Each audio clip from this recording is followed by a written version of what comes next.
It's what brings them in that keeps them in. Good day, ladies and gentlemen. Welcome to African Brand Academy Podcast, your top #1 African podcast on brand development and digital transformation, giving you insight and effective strategies to grow, scale, and promote your brand. Here are your hosts, Sharon, Alfred, and Ejiro Akpobome. Good day, ladies and gentlemen, and welcome to another episode on the African Brand Academy podcast. Today, we'll be talking about the core components of a brand. Our previous episode, we were talking about the difference between a business and a brand. But today, we're talking about the core components of a brand. Meaning, if you're to have a brand, what are those core components you must surely have to be a standard brand? And the thing is this, there are a lot of components to a brand. If you're talking about general components, you have the definition, we have brand values, we have brand promise, we have brand identity, brand differentiation, market position, brand messaging, brand experience, brand stories. So first of all, let me start by asking Ejiro, what do you feel is the core component of the brand? The core component of a brand for me is the purpose of the brand.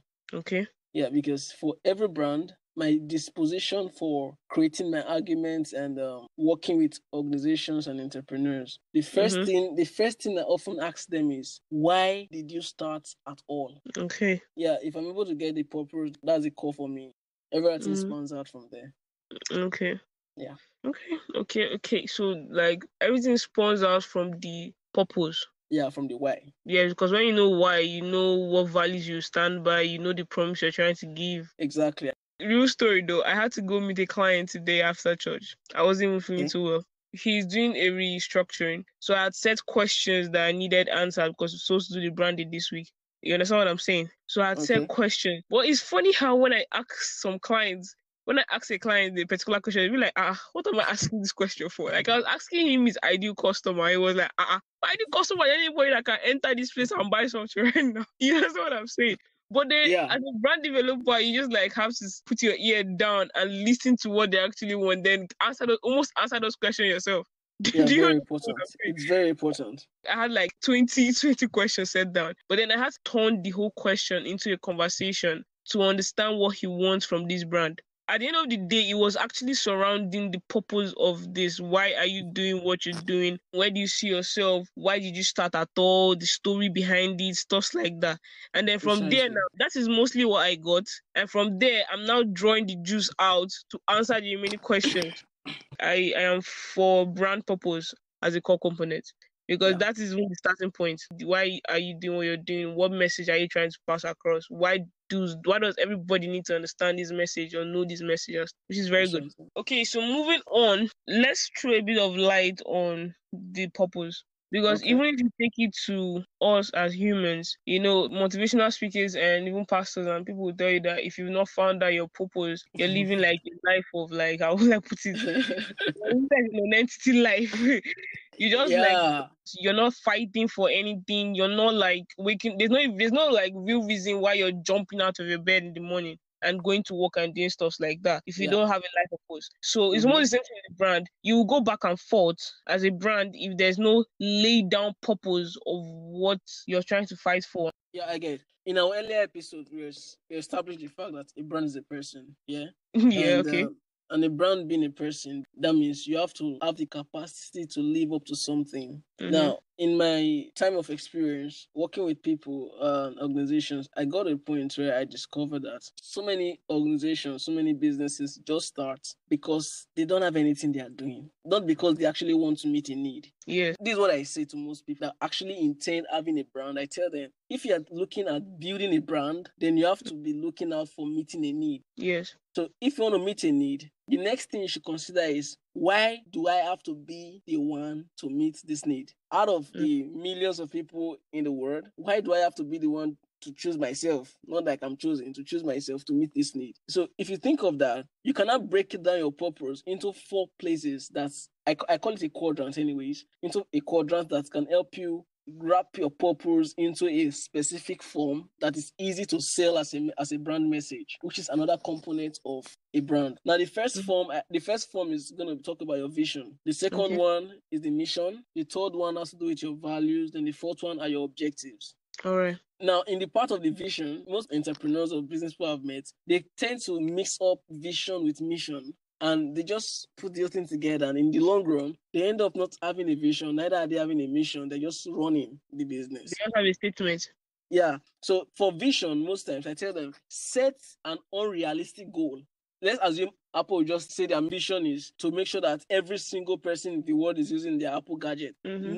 Naturally, that doesn't sound realistic because it's not really possible that everybody uses Apple gadgets because some persons actually may not be able to afford it. So there are several limitations to it, but that's their vision that everybody uses it. But you know one thing I like about the vision part is that for the fact that they're setting the vision to be that everybody uses Apple, means they are trying to enlarge their market. Do you get the point? So they will not have to create products for even the less privileged. Just to make sure that the vision comes to pass, that everybody gets Apple. But this is the fun part for me. The vision is never achieved. So it keeps you moving. It keeps you rebranding. It keeps you active. It keeps you innovating because the vision is always far ahead of you. It is never achieved. For instance, now that vision is something like what Microsoft had. Every worker that have a PC gets to use Microsoft to help them work efficiently. Yeah. And they kept on working tirelessly to make sure that happened. Yeah. Do you get my point? But then I was actually studying that Microsoft stuff. Whereas myself and a friend were discussing this stuff like last week. Yeah, just last week. And he was talking about Microsoft and all. Then we were actually analyzing the current Windows 10. The current Windows 10. And we discovered that the Windows 10 media player is trash. It doesn't work well. It's very annoying. Yes. We also discovered that the Windows 10 video player is also trash. It doesn't work well. So we substitute for VLC. Now, I know of people personally that with the minute you just mention Windows, they're just angry. They'd rather take Apple. Now, this is my calculation. If one person, just one, I'm not concerned about everybody. I have this ideology of one is always greater than zero. One person says, I'm not using Windows, I'm using Apple. Windows has failed. They've not achieved their vision. Because everybody's using Microsoft, sorry? Exactly. That's their vision, right? Yeah. So just one person says, I'm not using it. Can I shock you a bit? Can I even just give you one shock right now? Yeah, sure. Microsoft, it's not only about Microsoft Office. I don't know if you can answer my point. Yeah. They have other application packages. Like, I think they're the ones that have OneDrive, right? Yeah. OneDrive, that's very good. You can use OneDrive with your Mac. Yep. Thank you very much. And Mac users uses Android, meaning they're also accomplishing the fact that everybody that uses a PC should use a Microsoft product. You know, I feel like you're very correct when you're saying vision keeps you on the wheel, it keeps you moving on. So just the only problem I have with most brands is that, or most businesses that start up, is that they just put that vision and mission there for paper's sake.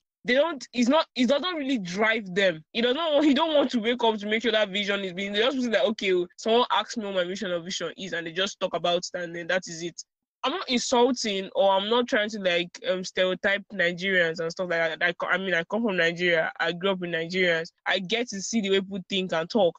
The truth of the matter is that most businesses who have vision statements, most of them, that vision doesn't drive them. They don't even look up to it. They don't make sure that their team is incorporated in that vision. Everything they do has that vision in place. You are very, very right on that. Like, really right on that. I won't really blame them. I think I'm not trying to be political now, but I have the disposition that there are several socio-economic factors or environmental factors that actually influence most of these behaviors. Now, for some of them, they may actually have the goal of, or a vision of, becoming a brand and becoming very classy and all as it should be. But the economic system of the country may not be benefiting enough for them to fit into such a system. So they're just looking for a means of survival. Over 70% of Nigerians that are in business are just in business for survival. For survival's sake. Not in business with the ideal of taking over the international market space. At all. That's very that's where the challenge lies with their vision. Not like it's actually their fault completely. So, but for us who are now informed of this knowledge, I think it's in our place to actually help them grow step by step and bring them into that area where they can have international influence in terms of their specific trade in the industry. Yeah, I remember when I was pretty young, there's this thing that someone told me that actually stuck with me. Okay. And that is Nigerians and Africans mostly, when they think about business or trying to build a product for the market, they think national, they think small, they think immediate environment. Yeah. But you see China and the rest, when they are thinking of a product or something, they think international scale. It's global. And when I see brands that does that, my mom gets vexed. My mom really get vexed at me for this particular thing I want to say right now. When I see brands like that thinks international, for some reason I don't even care for money or for anything. I want to just add my own particular value to that brand, because it's like you're trying to promote the fact that this is a made in Nigeria product and you're trying to make it like reach across. I don't mind to spend sleepless night working on that brand, bro. I'm not joking with you. That's the goal. I had this friend, she knits, and Okay. then she was like, she knits for herself, and it's very beautiful. She needs this like swimsuit and everything with wool. Wow. Well, let me say her parents are quite comfortable. She's not that kind of person that really say, okay, I need money and stuff like that. I was vexing the hostel one day, like vexing girls that are just like taking their talent and everything for granted. And she just came to me like after the whole after my vexing spirit, I was like, Sharon, okay, please help me. How do I do this thing? And then I won't lie to you, it was just one talk, one meeting, one bring your social media, one bring your picture, you model your own thing, one just that one thing I did. And then the next call I got from this babe was the fact that she's asking me of how she can export to Ghana and UK. Boy, was I happy. Oh my goodness. That's just amazing. I was so happy. Did I get money for that? No. And now she's not even in Nigeria again. No. I tell you the truth. I think she's in Texas or something. She's not in Nigeria again. That's just cool. Like, that's the goal of every brand developer. That should be our goal. Oh my goodness. To make sure we help entrepreneurs. Yeah. And that's the thing. Like, I saw one advert recently. I was like, wow, is this a made in Nigeria shoe? Stuff like that. I was like, I want to start promoting. I just saw it as an ad. The person just put it, and I saw my Instagram, and I was like, let me promote it. Then I went to the back end and I found out that the person is importing from China and reselling in Nigeria. I'm like, let's like leave this thing. I just like shift. I'm like, just shift. Like, I'm so pumped up when I see made in Nigeria products. I don't know why. I'm so pumped up because it's very, very rare. You know, so, another thing is in this entrepreneur space in Nigeria specifically, we have had this. I don't know if it's from the British colonial system that we don't actually see value in our own products, and so it has a way of denting the image or the originality of entrepreneurs here. So they naturally find it difficult to even create a vision or a purpose as to getting into the international market, because all their mindset is, after all, the minute they just see it's made in Nigeria, they are a bit skeptical about it. And so why not just make it Italian for some reason?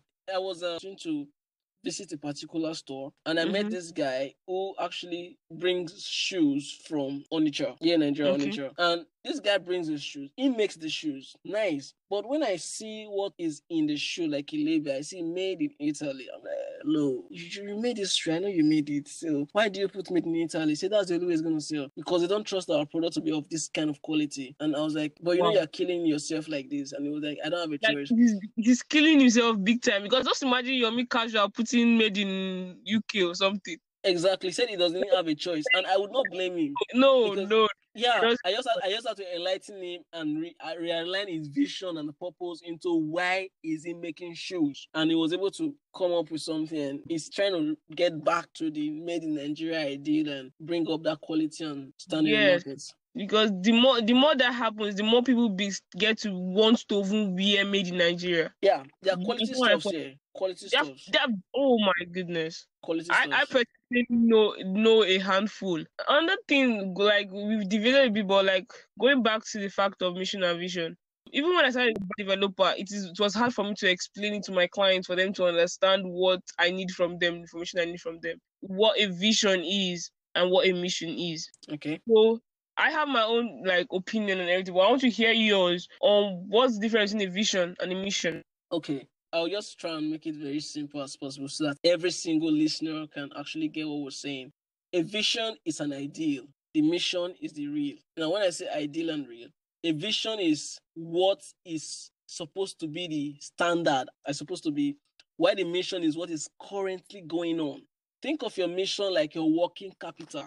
Then you think of your vision like your, what's it called now, your fixed asset. So if you have your vision laid out like, okay, you have let's assume you are producing, let's say popcorns, for example, popcorn, and you have a disposition that, okay, my popcorn, I want to make my target market cinema houses, for example, and then you've done your statistics and probably around the country or probably your neighboring countries, you have had an estimate of about, let's say, 5,000 cinema houses in your country and neighboring countries, and you're like, okay, I want each and every cinema, 5,000 of them, to have my popcorn stand in their cinema house that people can purchase while they go in to see a movie. Now, that can be your vision. Now, your mission is going to be something like, okay, every month or every week, I'm going to be doing this to get this result, to achieve this in order to take me to that vision. Yeah. So the mission is like your working capital. Yes. In order to take you to that vision, is right? The ideal. So your vision is what you look up to, which is the standard.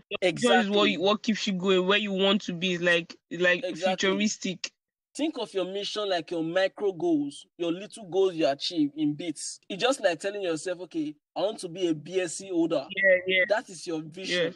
Now your mission is going to be, I have to go to primary school, get my primary certificates, go one achieve, go to secondary school, write my JAM, write my post-UTME, get into university, attend my classes, do my assignments, do this. Even if I have to do night class, awoko as they call it, you do it so I can get my BSc. Now by the time you get your BSc, it's not said that you've achieved your vision, but the process you took to get to that vision is your mission.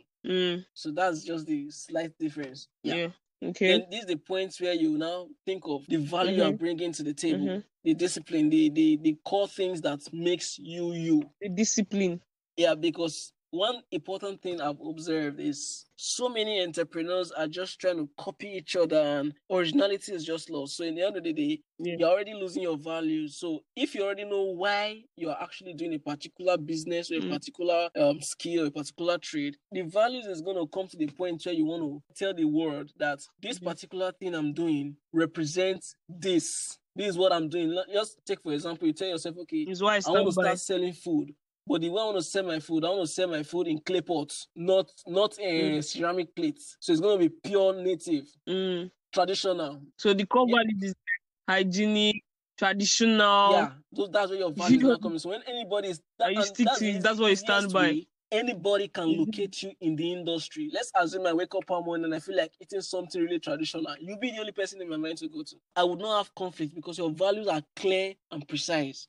But the minute I miss that particular point of the why, it becomes problematic. Now, why I use that clay pot stuff, we know in Nigeria there's something called mama put, roadside food and stuff like that. Now, most times people actually like that roadside food than the Mr. Biggs and the places food because it kind of tastes better than the normal one. Trust me. But still, there's no amount of packaging that can actually bring the premium guys to come and buy that food from me by the roadside. So they send their gatesmen, send their help in the house to go and get that food for them to the house. But if you are well packaged and you build your value system and then you create a model for yourself that actually gives you that edge to present that traditional feel of that food, probably in a leaf or in a clay pot or something, in a very presentable way, you find out that automatically your business is just going to change pattern and just pan on. But the most important thing is preserve what you started with. That's where the problem lies. Some people start with a particular kind of value, and within a short time, I don't know if it's growth they want to call it, they change the value to something else. And then when they change the value to something else, they start looking for a why all over again. And that takes them back to the beginning of the quadrant, which is vision. Yeah, like you start one of your core values to be quality. And then when your customers become more, you now start reducing the quality so that the quantity can be much. And you now lose those customers because they came for the quality in the first place. If quality is consistent and the value is there, customers are always willing to pay more regardless. But we Nigerians, especially in this part of the world, we always have this ideology like, if for any reason that my customers begin to increase, I can just reduce the quality a little bit. It's not much. So, but they don't care about what brought them in initially. It's what brings them in that keeps them in. What brings them in keeps them in. That's just it. That's a good one. So we've talked about the values, we've talked about the mission and the vision, the why, the objectives. And is there anything we're missing? Yeah. Now, for the objectives The is objective, yeah, actually your quadrant. external to the organization. I often point out my objectives in the direction of your customers. This way you now pay attention to people that have trusted your brand. Because the minute you have your vision, you have your mission, you've told them that this is my message, this is what I'm coming to do, this is what I am called out for. Now you've given them your values. Now they've trusted you already to have come. Now the objectives is where there's a problem. In the area of objectives, this is where you now have aspect of fulfilling your brand promise. When someone comes to you for a particular service, and you tell that person, my objective is to serve you better, and then you didn't actually serve that person better, it becomes a problem because it's already conflicting with your values. Now, most people think objectives are values. Values are internal, objectives are external. Yeah, that's what they should understand. The values are internal, objectives are external. It's just like trying to differentiate between attitude and behavior. Attitude is internal, behaviors are external. Values are internal, objectives are external. Objectives are what the customers experience. Values are what brought the customers in. So if these two things are well outlined to understand that since they've come in by reason of your values, the outlined objectives should be what they experience when they come. Let's assume I run a restaurant, for example, and on my, what's it called now, publicity, advertisement, and all of those stuff, I've portrayed my vision, my mission, and then I've already put out my values as hygienic food, clean, the environment is conducive, you can even have your meetings and have your dinner, have lunch, whatsoever, and all. Now, they've seen the values, they like the environment based on advertisement. Now, they have come. My objective is to ensure that whatsoever they saw is even more than they expected. Now, by the time they come and they don't experience it like the way it appears on what they saw, you actually bring down their expectation. Last 2 weeks, thereabout, I was in Ilorin, for example. The last time I was in Ilorin was last year, until last 2 weeks when I got Ilorin. When I got there, there was this new restaurant I saw that wasn't there as the last time I was there. So I would like to check them out. So I went there to check them out, basically. I'm not going to mention the name of the restaurant for some reasons. I went there the first time, and I took pounded jam with Eddie Kankos, but it was nice. It was cool. But the second time I went there, then they introduced me to a specific special food in the name of the organization. And they told me it was nice, it was cool, it was all of those things. Now, I'm not in the habit of trying new stuff out. So I called someone who I know likes trying new stuff out. So let's go there together. So I paid for it. I said, try it out. What do you think? The person could not even finish it. It really wasn't nice. So I didn't know how to approach the manager. Wow. Just like, if I start talking, it would be problematic. Mindfully where I'm living in Ilorin very soon. Let me just maintain my peace and just go away. I didn't actually eat the food. I just bought it for the person to try it out. And it wasn't nice. For that person to say it wasn't nice, I actually know who I took along. Basically, the objective of that organization was to make sure that that particular special delicacy prepared in the name of the organization is equal to the value they've portrayed of that particular recipe. But now let me get this straight. Objectives are not goals. Goals are just different. It's a different thing entirely. How would I put it now? Okay, let me just make it very easy so that our listeners can understand what we're saying. If you look at examination situations, for example, and they tell you this is an objective question, what does it mean? You are picking one answer. It's direct, it's precise. You understand? That is the answer. That is what it is. But in the case of goals can actually be amended based on changes. But you don't amend objectives based on change. Objectives are fixed because it is expected that your customers have a specific kind of experience with your brand. All right. It's fixed. You don't alter it. You don't alter objectives. Okay. If you see your objective questions, you either pick the correct or you are wrong. Yeah. But goals are like theory. You can talk around the question and just get half. You can get 3. Yeah, but objectives, you don't try that. Okay. You don't try that. In summary, the quadrant is the mission, the vision, the values, and the objectives. The objectives. And you're seeing all wrapped around the purpose. Thank you. All wrapped around the purpose, which is nice. So you're saying with this quadrant, I can use it and juice out the remaining components of my brand. Everything, the brand voice, message, the market positioning, everything, experience, everything flows out from there. Every other thing flows out from there. Okay, so defining the why, that's like the brand definition, taking it back to the first episode when you pointed out before you can have a clear path to brand development, you need to really state your why. You understand? Yes. So start with the why before the what and the how, because it's the reason why your audience engage with you. So I think simply put is that This is where your brand storytelling starts from. The why. Why did you start brand development? That's like where the story starts from. Why did you open this restaurant? That's where the story starts from. You understand? That's where that's where it starts from. And then brand storytelling is like the soul of your brand. You find that almost Basically, that's it. Every brand has that story. What drove you to start? So your why is what shapes your brand, right? It shapes everything. Your why shapes your value self. And that is gotten from like the mission, vision, and everything, the quadrant also going back to that part. Simon Sinek said, the goal is to do business, have an audience with people who believe what you believe. Yes. And all the top brands have a story behind their brand. Every brand, all of them, all the top brands always have that story that is attached to them. And it's that story that most times is your prospect mind, your audience mind. So I really got a lot from today's session, I swear. Another thing I want to add is if your story, that's your why, is not geared towards a need, it is not a why. At all. That's the truth now. Why do you start if you're not trying to get this thing now? Yeah, I met someone who actually started, and the person was like, I was like, why are you actually starting? The person was like, at least to generate revenue. I was like, you're selfish. I can be very blunt when I'm working with my clients because I actually want to tell them the truth and they should accept the truth so that we can work on the changes. So that's why I told him, you're just selfish with what you're saying. Because if you're telling me why you're doing it is just to generate revenue, so eventually the day revenue stops working, you're going to stop this particular business. Now, what happens to those people who have already trusted you? That's true. What are you going to say? I actually care about those people who have trusted you. That's why I was discussing with a friend very recently.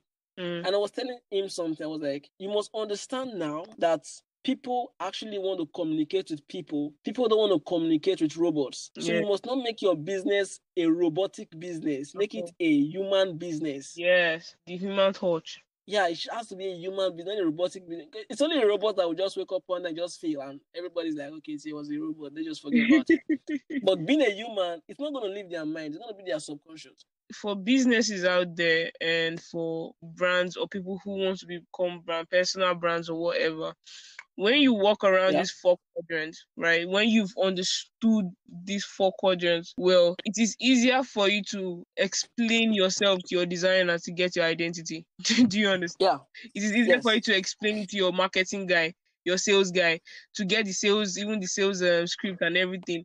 This particular thing is like the bedrock, is your foundation. Yeah. From this, you just grow from there. It's even going to explain the personality of the brand. It's going to explain almost everything. I feel like even giving just write it down and then the remaining part, just build on it. But if you need help on that, you can contact Ejiro from africabrandacademy@gmail.com. We'll be very, very happy and we'll be very honored to work with you on it. This has been a good time. Thank you so much, Ejiro, for your time. I really appreciate it. You're welcome. I'll see you next time. Thank you for having me. All right. Yeah, sure. And that's that for today. Thank you so much for joining us at the end of the show. We really appreciate it. Join the conversation at African Brand Academy Podcast on Twitter, on Facebook, and on Instagram. We would love to have you there because next episode we'll be talking deeply into the brand promise and other general components that make up a brand. We would love to have you next week, Monday, same time. Send us an email if you need any help building your business or your brand, structuring or restructuring. We'll be always available to help you out in any way possible. Take care. Ciao.